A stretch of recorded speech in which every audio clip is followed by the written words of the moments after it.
Good morning, everybody. We're going to make some sausage gravy. So we're going to turn our pan on. In here I have a 1/4 cup of bacon grease. You can use vegetable oil or whatever you like. I'm going to use the bacon grease because I got plenty of that on hand. And there should be enough for a 1/4 cup of grease. So we're going to let that melt up. Then I got a pound of sausage. Now this one is going to be sage sausage because that's what I had on hand, so that's what we're going to use. So, going to get this all together. Then we're going to add in our sausage.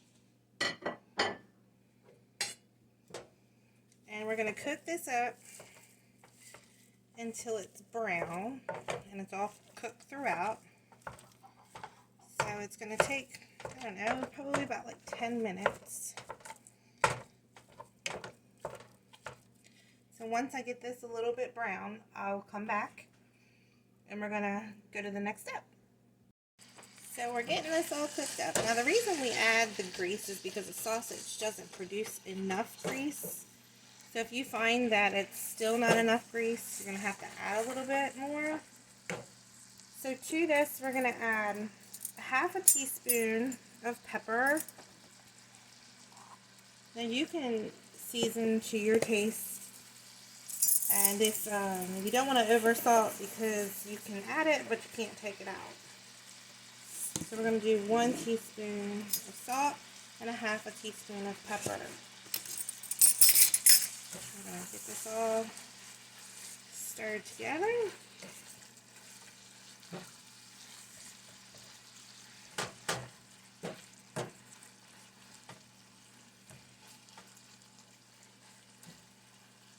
Okay, so this is all browned. So what we're going to do is we're going to add 1/2 cup of just regular flour. And we're going to cook this up until it's kind of brownish. You don't want it real dark, but you want it like a light brown color. So we're cooking the flour.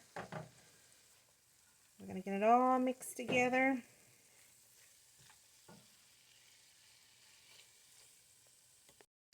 So like it takes about 1 to 2 minutes just to get it everything all like a brown color before we go and add in our liquid. So what we're going to add is a can of evaporated milk, and this is a 12-ounce can of evaporated milk that we're going to add to this. You can use whole milk if you prefer, which I've done that way as well. So we're going to go ahead and add our can of milk.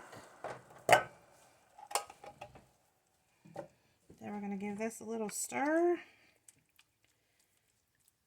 And then what we're going to do is we're going to add 2 cups of water to this. So let's get that going. It's 1. And that's 2. So we're going to go ahead and we're going to get this all mixed together, and this is all going to thicken. So again, you're going to thicken it to how your family likes it. Some people like it a little bit thicker. Some people like it a little bit thinner. So we're going to go ahead and we're going to give this a few minutes to cook up. So as this is coming together, you got to keep an eye on it because it does come together kind of quick. If it gets too thick, you can just add some milk to it and it'll be just fine. You want to taste the seasonings to make sure it's enough salt and pepper, so your likings. And you can serve this over either some bread or some biscuits. So while we're here, I still have cookbooks available. Those who have been asking, I will take a check, or you can buy it right online. So get a hold of me, and I will put you on back if you want to send a check. If not, you can purchase one online. It's all family recipes, which came from my grandparents. So a lot of them are an old-timey recipe. So this is just about done to our liking. I'm going to give it another minute or two. So I hope everybody gives this a try. And if you like it, let us know how you like it. And I hope you all have a wonderful, blessed Thursday. And if anybody has any questions, please get in contact with me.